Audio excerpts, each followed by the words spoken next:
I talk a lot about exit readiness and building a business that a buyer would crave.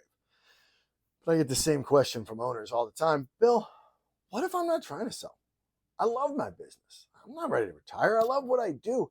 Why should I care about being exit ready? Well, fair question. But I believe it's based on a massive misunderstanding of what exit readiness truly is. Think about it this way. In all the years I've been around small businesses, all the owners I've talked to, I have never heard an owner say, oh my goodness, I have to sell my business. It's just making too much money and it's way too easy to run. And man, I sure am enjoying this just too much. Well, that's not what happens. That's not reality. People sell when they're burnt out, they sell when they're bored, or they sell because they have to, because they've got a health issue or a partnership split or maybe a shift in the market. And the problem is, if you wait until you're exhausted to make your business sellable, you've already lost your leverage. See, you're selling a problem and a buyer's looking for a solution.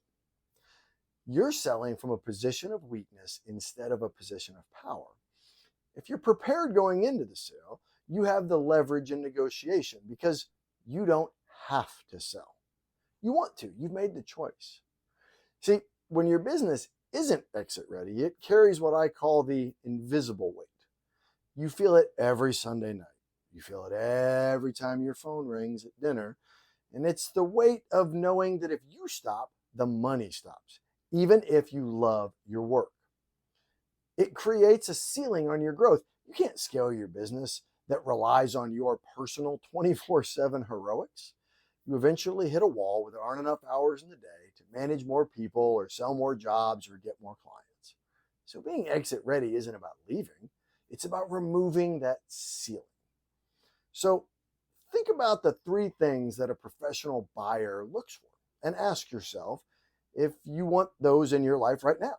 So one would be predictable cash flow. A buyer wants to know the revenue comes from a system, not from your magic. If you aren't selling, would you prefer a business that you don't stay up at night wondering where the next lead is coming from? Wouldn't you want a marketing and sales machine that handles the heavy lifting right now? Pillar two, a self-sustaining team. A buyer wants a business that doesn't collapse the moment the owner walks away.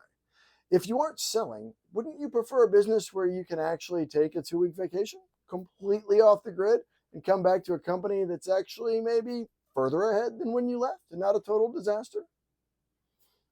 Pillar three, clean data. A buyer wants to see a scorecard. See, most owners that I talk to feel their way through their financials. But when you have clean data, you stop guessing and you start leading. You can see exactly which services are profitable and which ones you're just wasting your time on. Wouldn't you like to be able to make all of your decisions right now based on facts and accurate data? Now, I want to be clear about something.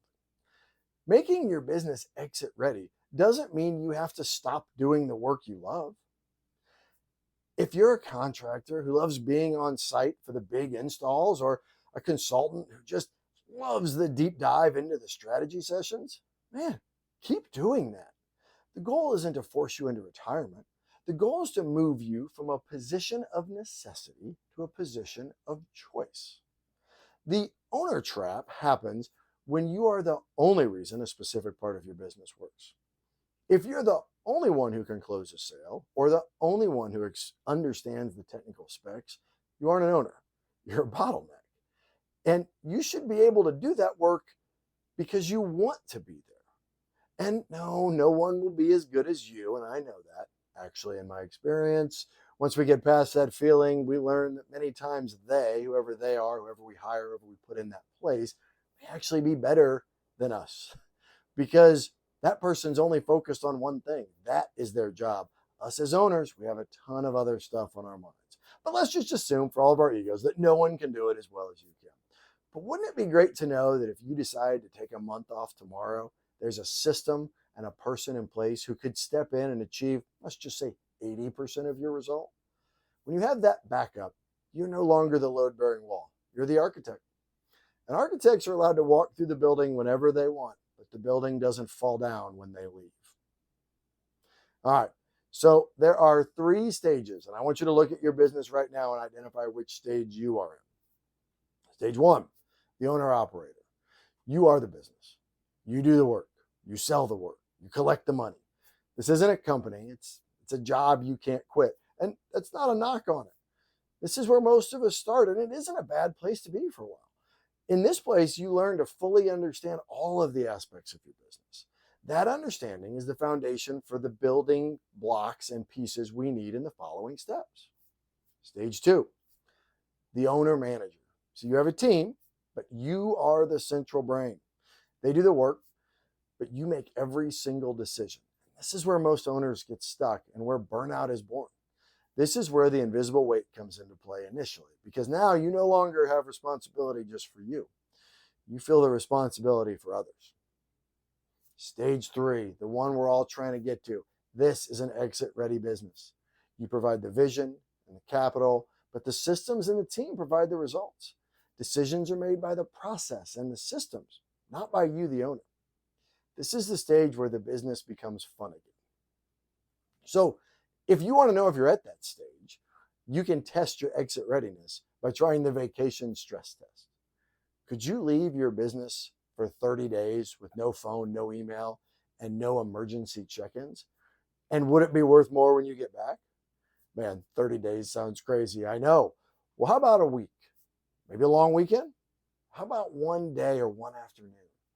If the answer is no to those, you haven't built a strong enough asset yet. You built a cage. And when you build an exit, you are essentially stress testing your company. You are finding failure and weak points.